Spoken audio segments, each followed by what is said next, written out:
Hey guys, welcome to Entertainment Talk. I'm your host Rob. So this video we're going to continue our March to the King marathon, reviewing all Godzilla movies once a week leading up to the 2014 movie. And this video we're reviewing Monster Zero.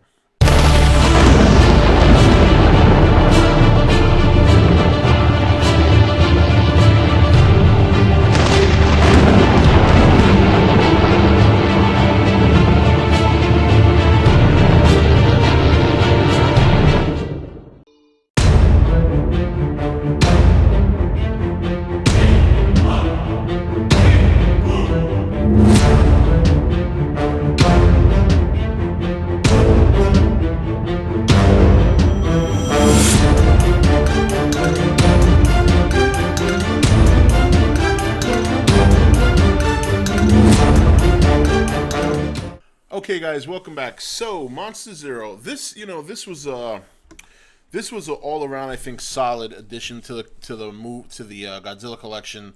It's the first movie in the series at that point where you kind of go into space, and quick rundown of the movie. Humans discover a planet.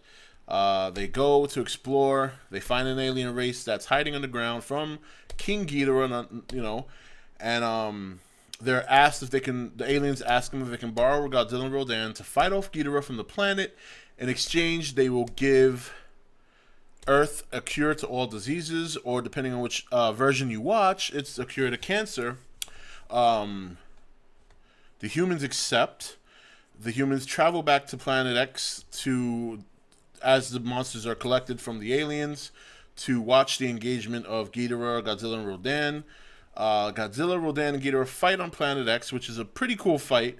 A lot of rock throwing, punching, Godzilla jumping into tackling Ghidorah to the ground, and then Ghidorah flies off, and we all see the infamous Godzilla dance.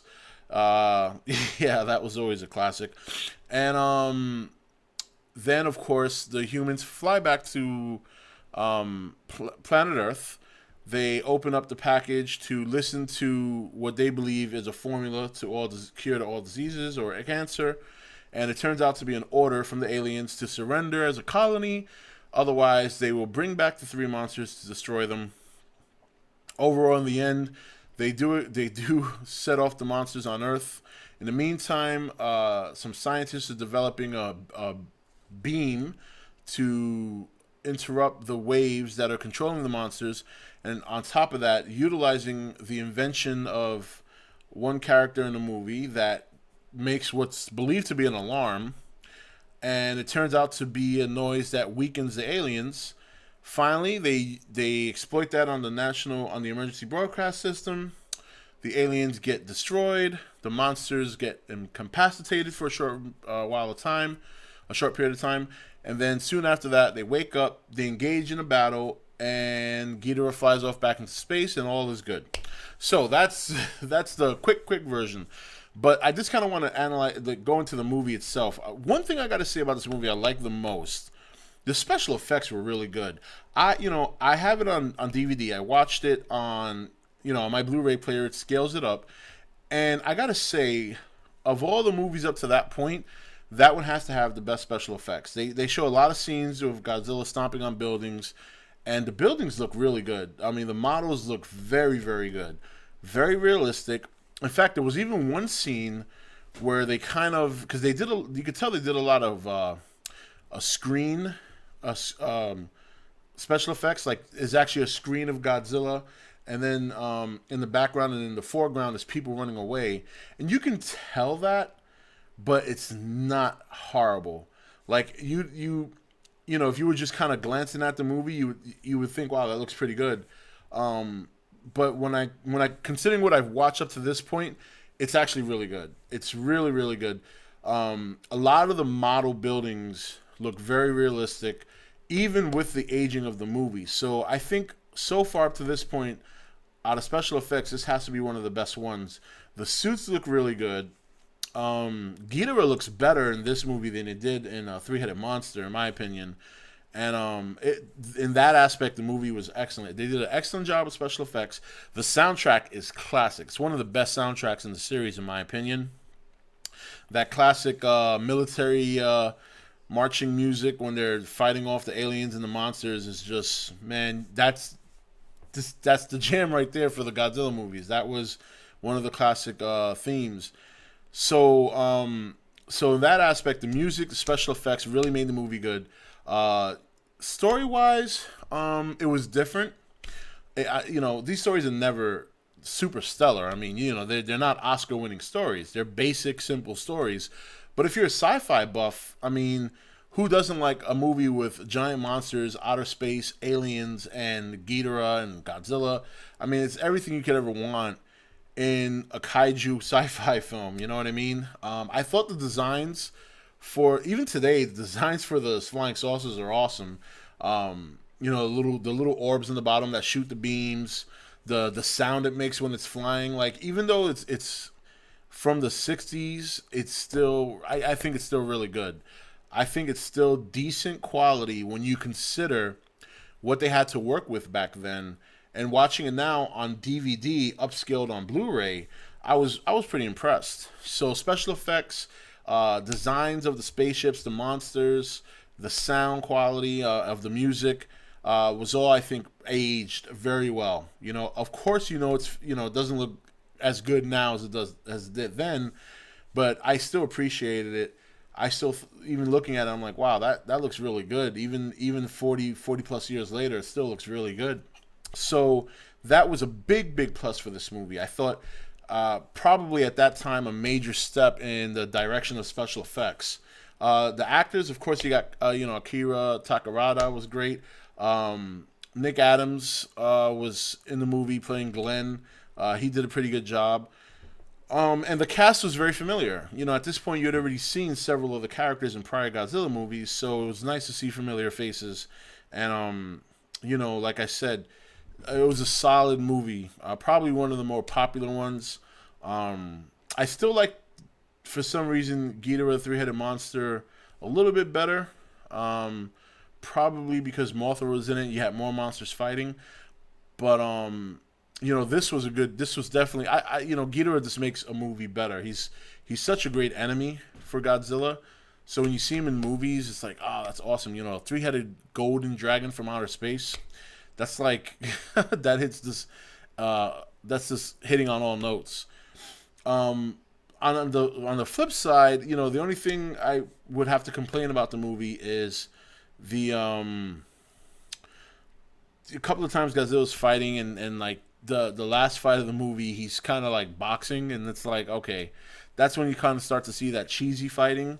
He's boxing and he's tackling people and jabbing. But I mean, it's cool when you see like Rodan pick him up and they fly into Ghidorah. That's a cool scene. But I think the thing I love about this movie the most is the special effects. Considering the time they were made, when you compare it, if you look at the movie now and compare it to the movies before it, it was a leap. I mean, definitely a leap from prior productions.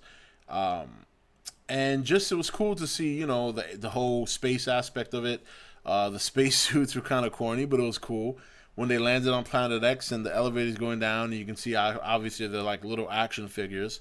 But, I mean, those things are what make it, that give it that nostalgia. It makes it like, oh, man, I remember when I saw this and I thought this was real, or we used to make fun when we were kids and watch it because we could point out the fakeness, and that kind of made it good. But outside of that, there were definitely some scenes that the special effects were just stellar. They really were good, and they even carry over well very much today. So I thought it was great. I thought watching 3 of those monsters wreck Japan on top of dealing with aliens was probably the most Japan had dealt with at that time, movie-wise. And to see them come up with these cool inventions and exploit the sound device that was invented by that guy. Again, I don't remember his name. I thought it was just good. It was an overall very solid movie. Very fun to watch. Special effects were fun. The music was excellent, and the plot was fun. It was a fun movie. It was a little cheesy at times, but it was definitely one of the more adventurous, very exciting movies in the series, and you know, and that's pretty much it. I mean, I really don't have any major complaints about the movie, even after seeing it again.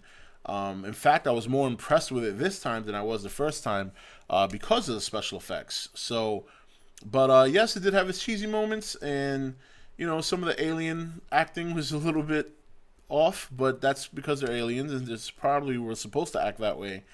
And yeah, it was definitely one of the classics. So, what do you guys think? How does this rank in your list of Godzilla movies? One of your best, one of your least? For me, it's definitely up there. I'm a big fan of Ghidorah. He's one of my favorite enemies in the Godzilla universe, so I was not disappointed with the movie. But I think, again, what impressed me the most is the special effects. If you have it on DVD, you haven't seen it in a while, pop it into your Blu-ray and take another look at it. You'd be surprised. It looks really good. It's aged very well. So that's it for this monster review. And, you know, we have obviously more coming next Wednesday. We're going to continue our marathon. And I believe, actually, I got to look this up now. I forgot which one we're doing next. So bear with me a moment here while I look up which one is next on the list. Because as you know, like I said, we're going to be doing each movie in order, but we left out the first two movies because those are the two that I want to do right during the week of the